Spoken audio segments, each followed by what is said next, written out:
Olá, muito bom dia, a paz do Senhor Jesus, uma feliz terça-feira para todos. Vamos meditar aqui um pouco sobre Deus não rejeita a oração de um coração quebrantado. O texto-chave, Salmos 51, versículo 17, que diz o seguinte: sacrifícios agradáveis a Deus são um espírito quebrantado. Coração quebrantado e contrito não desprezarás, ó Deus. E o que é um coração quebrantado? Na Escritura, quebrantamento não é fraqueza emocional, mas consciência espiritual. É o estado daquele que reconhece sua limitação diante de Deus. Porque somente Deus é o Todo-Poderoso, somente Deus é o Todo-Suficiente. É aquele que abandona a autossuficiência. Eu posso, eu faço, eu tenho, eu decido. Tudo o que acontece conosco, pessoal, vem de Deus. O apóstolo Paulo ele disse: posso todas as coisas naquele que me fortalece. Então não vamos chegar diante de Deus: olha, Senhor, eu tenho te servido tantos anos, eu dou dízimo, eu dou oferta. Vamos deixar nossa autossuficiência de lado e vamos confiar completamente em nosso Deus. É uma pessoa que se coloca em dependência total da graça divina. Nós dependemos do Senhor, nós dependemos da graça divina. A graça significa o favor imerecido. Nós não merecemos, mas através de Cristo nós temos livre acesso à presença de Deus. O termo hebraico usado em Salmos 51, versículo 17, é Nishchabar, que carrega a ideia de algo partido para ser reconstruído, não destruído. Deus está fazendo em nós um processo de reconstrução, de restauração, de renovação. Somos restaurados pelo Senhor e nós precisamos dar lugar ao seu Espírito para que o Espírito Santo possa trabalhar em nós, porque Ele está trabalhando. Nós somos o barro, Ele é o oleiro. Deus não busca corações perfeitos, mas corações rendidos. Primeiro, que não existe um coração perfeito. Não existe uma pessoa 100% perfeita. Todos nós temos falhas, temos dificuldades, pecamos a todo instante, mas a palavra de Deus nos diz: filhinhos, não pequeis. Se todavia alguém pecar, temos um advogado junto ao Pai, Jesus Cristo justo. Deus rejeita a oração de quem? A Bíblia mostra que Deus resiste ao soberbo. Provérbios capítulo 16, versículo 5, Tiago capítulo 4, versículo 6, a religiosidade vazia.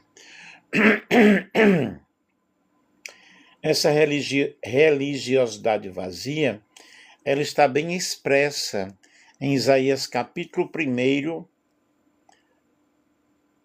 versículo 13 ao 15. Vamos ler aqui. Deixa eu buscar aqui. Isaías capítulo 1, 13 ao 15. Essa religiosidade vazia é uma religiosidade cheia de regras, cheia de ritos, é um puro farisaísmo. Os versículos de Isaías 1, capítulo 13 ao 15, na nova tradução, na linguagem de hoje, NTLH, trazem uma mensagem contundente de Deus ao povo de Israel, rejeitando a adoração superficial quando acompanhada de injustiça e pecado. Então vejam bem, é aquela religião de fachada. E o que nós precisamos compreender é que nós precisamos servir a Deus com todo o nosso corpo, com toda a nossa alma, com todo o nosso espírito. Versículo 13 diz: não adianta nada me trazerem ofertas inúteis. O incenso de vocês me dá nojo. E não suporto que celebre a festa da lua nova, o sábado e outras reuniões, quando vejo que quando vejo que vocês pecam e fazem maldades. Eu odeio as festas religiosas de vocês. Noutra linguagem, fala, eu odeio as festas solenes. Elas se tornaram um peso que não posso mais aguentar. Quando levantam as mãos para me pedir ajuda, eu não olharei para vocês. Por mais que rezem, eu não ouvirei, pois as mãos de vocês estão sujas de sangue. Isso significa, pessoal, que a pessoa, ela serve a Deus de fachada. Nesse contexto, nós observamos o que? A hipocrisia da adoração. Deus diz que os sacrifícios, incensos, sábados e festas religiosas se tornaram fúteis e inúteis. Isso ocorre porque o povo mantinha rituais externos, mas seu interior era corrompido, eles viviam em pecado. Não adianta termos regras, estatutos, rituais externos e não amarmos o próximo e não amarmos a Deus com toda a nossa alma, com todo o nosso coração, com todo o nosso entendimento. Não adianta dizer que guarda o sábado e não amar o próximo. Não adianta dizer que guarda o sábado e fazer coisas erradas. Primeiro porque o sábado é descanso, é descansar no Senhor, é descansar em Cristo. Mãos sujas de sangue. O versículo 15 menciona explicitamente que Deus não ouvirá as orações porque as mãos do seu povo estão sujas de sangue. Isso simboliza a injustiça social, a violência, a opressão dos pobres e indefesos, ignorando as leis de Deus no dia a dia. Não adianta bater no peito e dizer eu sou religioso e na realidade não ter o amor, o amor em seu coração. Esse amor que excede todo entendimento, esse amor que ama o outro, esse amor que ajuda o outro. São pessoas exclusivas, somente elas estão corretas, somente elas estão certas. Somente aquele grupo diz, nós somos os verdadeiros, nós temos a verdade em nossas mãos. Irmãos, nós precisamos ter muito cuidado com aquilo que nós professamos, com aquilo que nós falamos, porque a verdade absoluta vem do Senhor. E nós precisamos pregar a Cristo, a esse crucificado. Deus cansado do culto. O Senhor afirma estar cansado ou farto dessas reuniões que não geram transformação. Adoração sem santidade e obediência é detestável para Ele. E os verdadeiros adoradores adorarão ao Pai em espírito e em verdade. Como nós podemos adorar ao Pai em espírito e em verdade? Quando nós nos entregamos de todo o nosso coração, com toda a nossa alma, com todo o nosso entendimento. Aí nós temos a chamada ao arrependimento. Embora severo, esse trecho faz parte do primeiro capítulo de Isaías, que funciona como um tribunal onde Deus busca seu povo, mas também chama ao arrependimento. E nós vemos que vem dos versículos seguintes, versículo 16 ao 18, visando uma mudança de caráter, visando uma mudança de comportamento. O que isso nos ensina hoje? A adoração não se limita ao culto, ela se reflete nas nossas atitudes diariamente. E Deus, ele prefere a justiça e a retidão à religiosidade vazia. A verdadeira adoração exige um coração sincero, mãos limpas, mãos que agradam realmente ao Senhor. Então vejam que Deus, ele rejeita essa religiosidade vazia.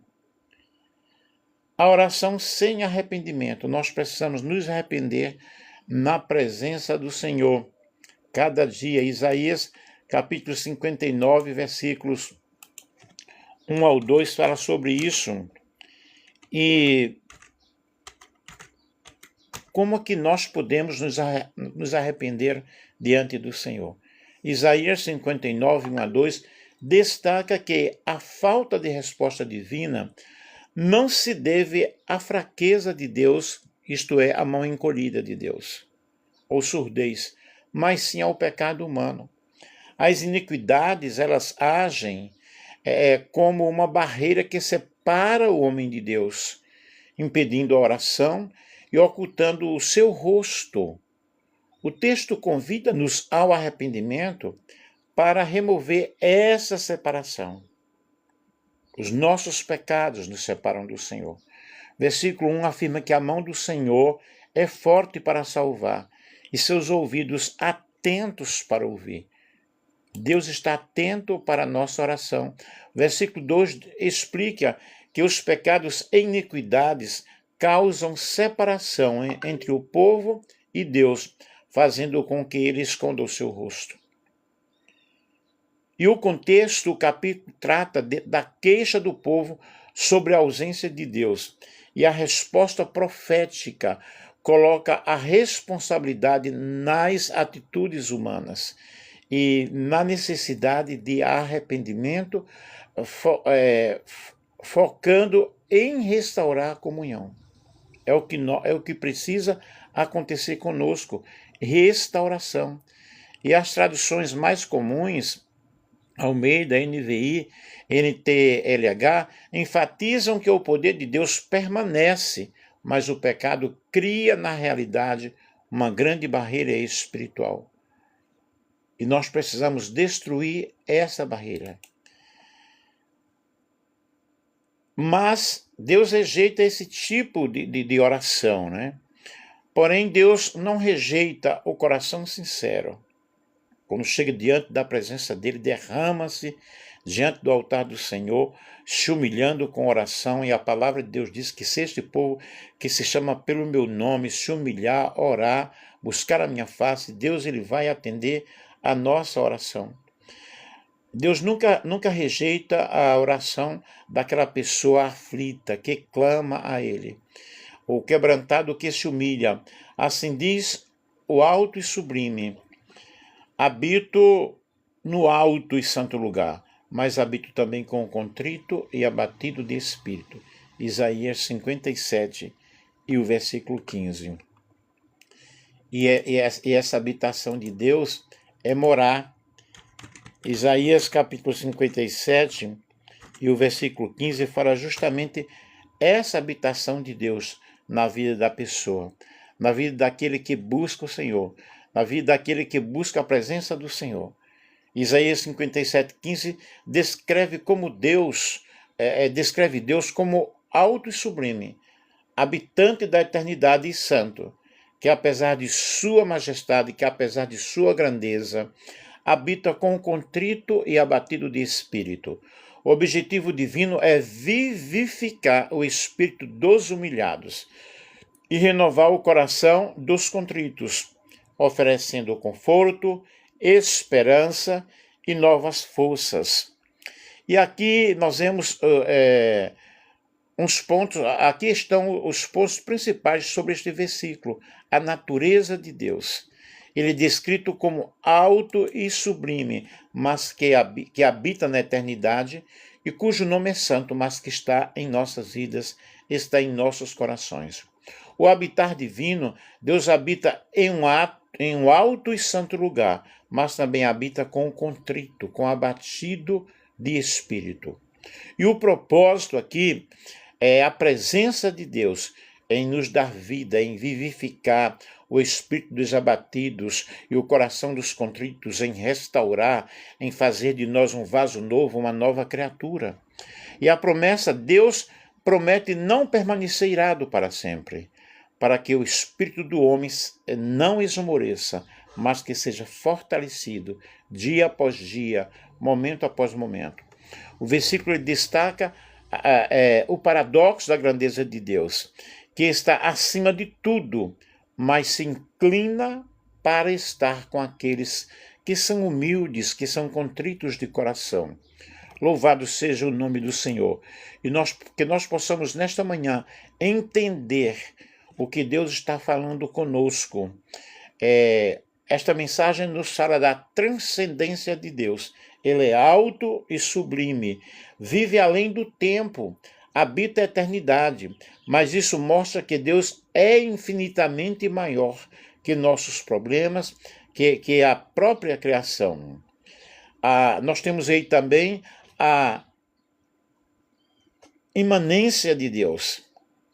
Apesar de sua grandeza, ele não é distante. O texto diz que ele habita também com aquele abatido de espírito. Ele escolhe estar perto de quem reconhece a sua própria limitação e necessidade. E aqui nós temos o quê? Nós temos o propósito desse encontro. Deus não se aproxima apenas para observar, mas para vivificar, dar vida, dar força, renovar, restaurar, fazer com que essa pessoa ela possa compreender que Deus está distante, mas também está perto. E ele habita em nós, habita em nossos corações. É um contraste poderoso. O Deus que governa o universo é o mesmo que se inclina para cuidar de um coração ferido. E quando Deus ele se inclina para ouvir a nossa oração. É algo lindo, algo maravilhoso, algo especial.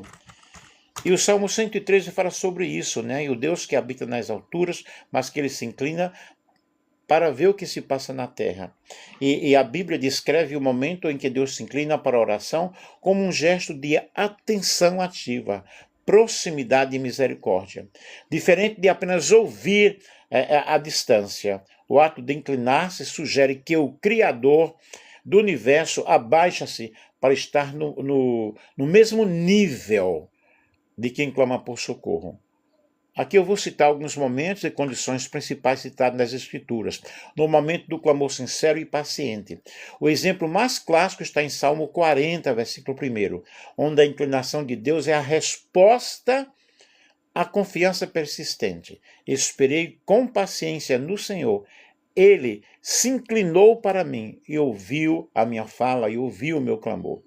Quando há necessidade e aflição, Salmo 116. No Salmo 116, o salmista declara o seu amor a Deus porque ele inclinou os seus ouvidos em um momento de angústia e de morte. Inclinou para ouvir. Mostra que quando estamos no abismo e sem fôlego para suplicar, ele se aproxima para captar até os gemidos imperceptíveis. Antes mesmo da palavra ser dita, embora pensamos que Deus se incline, a Bíblia revela em Isaías capítulo 65, versículo 24, que a disposição de Deus em nos ouvir é imediata. E será que antes que clamem, eu responderei. Estando eles ainda falando, eu os ouvirei. E isso implica aí que o coração de Deus já está inclinado favoravelmente para os seus servos. E as condições do coração, os textos bíblicos sugerem que Deus se inclina especialmente para o justo. Os justos os olhos do Senhor estão sobre os justos e os seus ouvidos atentos ao seu clamor. Para o temente, ele ouve quem é temente e faz a sua vontade. Para o humilde, como em Isaías 57,15, ele habita com o contrito e abatido de espírito. Em resumo, Deus se inclina quando a oração não é apenas um ritual, não é apenas algo superficial, mas um derramar do coração feito com humildade e confiança. E nós precisamos buscar a presença de Deus humildemente. O quebrantamento como linguagem que Deus entende. O quebrantamento, o coração quebrantado fala antes dos lábios. Há orações silenciosas que sobem mais alto que palavras eloquentes. Nós temos aí exemplos bíblicos de Ana, 1 Samuel, capítulo 1, versículo 10 ao 13, era uma oração sem som, mas um coração profundamente angustiado e quebrantado. E o resultado de tudo isso foi que Deus respondeu à oração de Ana. Nós vemos aí a oração ao publicano, Lucas capítulo 18, versículos 13 ao 14. Não ousava levantar os olhos, mas batia no peito e ele saiu justificado, não rejeitado. Jesus deixa muito claro, a postura do coração pesa mais que a forma de oração. O quebrantamento, queridos, ele atrai a presença de Deus. Perto está o Senhor dos que têm um coração quebrantado. Salmo 34, versículo 18. Deus não se aproxima por pena, mas por aliança. O quebrantado não negocia com Deus, não impõe condições, não exige explicações. Ele apenas se rende, ele apenas se entrega ao Senhor. E essa rendição move realmente os céus. O quebrantamento revela uma fé madura. Paradoxalmente, o coração quebrantado não é sinal de derrota, mas de uma fé profunda, de uma fé confiante, de uma fé consistente. Fé que confia mesmo ferido. Fé que, mesmo ferida, né, ou ferido.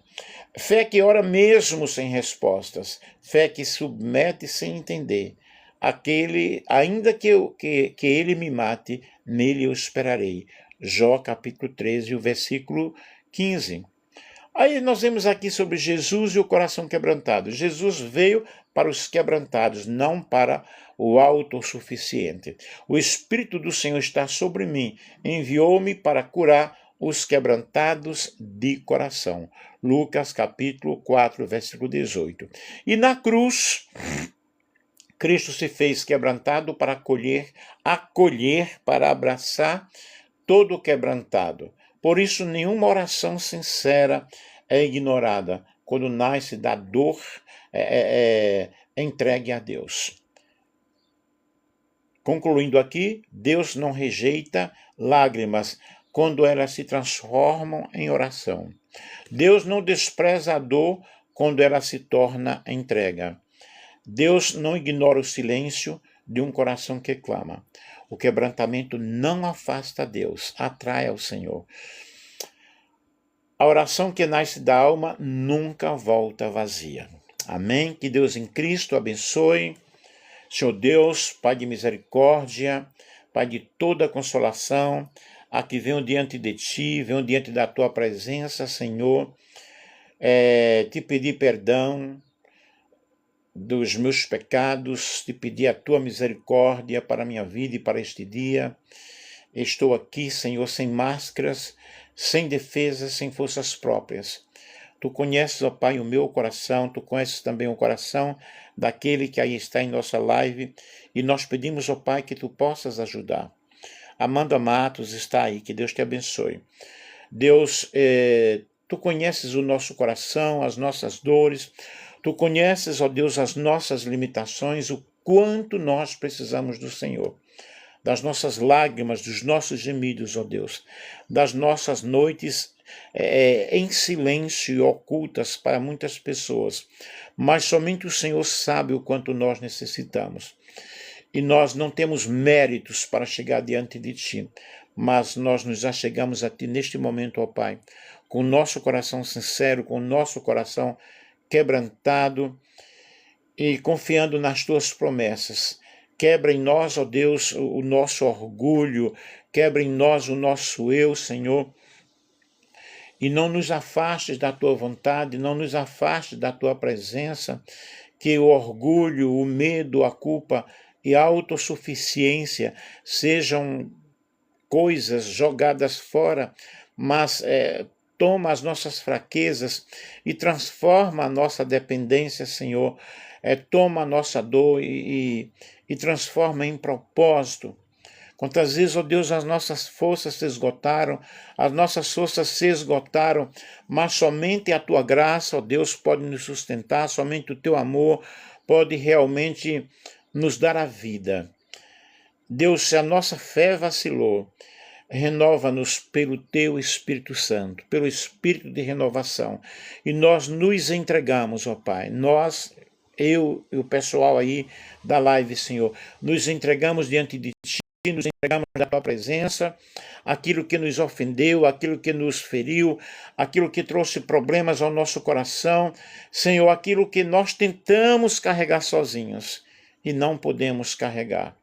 Nos ajuda, Senhor, habita em nós, ó Deus. Habita em nossa casa, em nossa família, em nosso filho, em nossa filha, no marido, na esposa, naquele que neste momento está desesperado, naquele que neste momento o Senhor precisa de uma cura. Nós nos quebrantamos diante do teu altar, nos quebrantamos diante da tua presença, que nasce uma fé sincera, uma fé madura, uma fé confiante, uma fé que persevere, Senhor, e coloque em nós a esperança e uma comunhão mais profunda contigo. Deus, nós confiamos em Ti, entregamos a Ti a nossa oração, que a nossa oração chegue diante do Teu trono, ó Deus, que a nossa dor, que foi ignorada por tantas pessoas, nosso problema que foi ignorado por tantas pessoas, as nossas lágrimas, mas diante de Ti, elas chegam como um sacrifício suave diante da Tua presença. Pai, eu peço por cada vida aí presente nesta live, pessoas que evidentemente estão angustiadas, desesperadas, mas que precisam do Teu amor, precisam da Tua misericórdia, precisam da Tua compaixão. Eu, Senhor, preciso muito de Ti, preciso muito do Teu amparo. Que portas sejam abertas para todos aqueles, ó Pai, que estão angustiados, desesperados por uma porta de trabalho. Que a cura chegue a este lar, chegue a esta vida, e que estas palavras que eu falei aqui, Senhor, tenham falado ao coração de cada pessoa, de cada vida. Eu faço esta oração, Senhor, pedindo a Ti a Tua grande misericórdia sobre nós. Ajuda-nos em nossas fraquezas. Ajuda-nos, ó Deus, em nossas necessidades. Deus, que as nossas diferenças não nos afastem de Ti, mas pelo contrário, que nós possamos nos achegar diante de Ti. Pai, em nome de Jesus, aquele que levou as nossas dores e que conhece o nosso coração. Amém? Que Deus abençoe a todos vocês de uma forma toda especial e que você possa, nesse momento, realmente se render ao Senhor e dizer: Senhor, eu estou aqui diante de Ti, eu estou aqui diante da Tua presença. E vamos todos juntos, já que todos conhecem a oração Pai Nosso que estás nos céus, santificado seja o vosso nome. Venha a nós o vosso reino. Seja feita a vossa vontade, assim na terra como nos céus.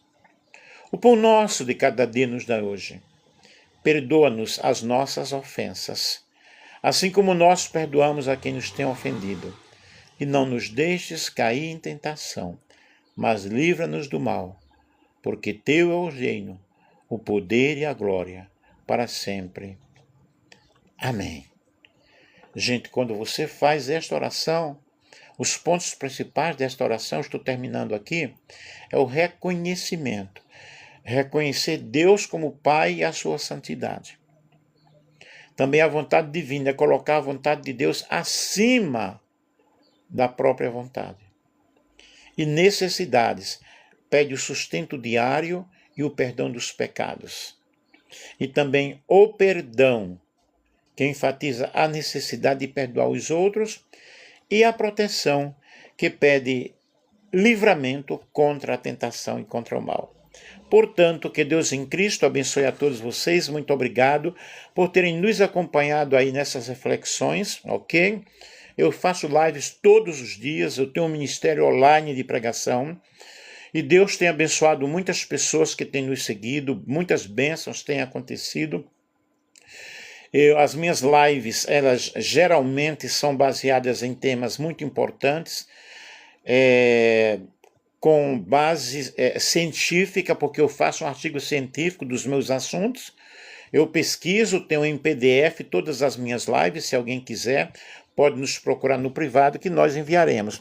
E tem o canal no YouTube, que é Nelson Alves de Andrade. Lá vocês podem assistir todas as minhas lives, ok?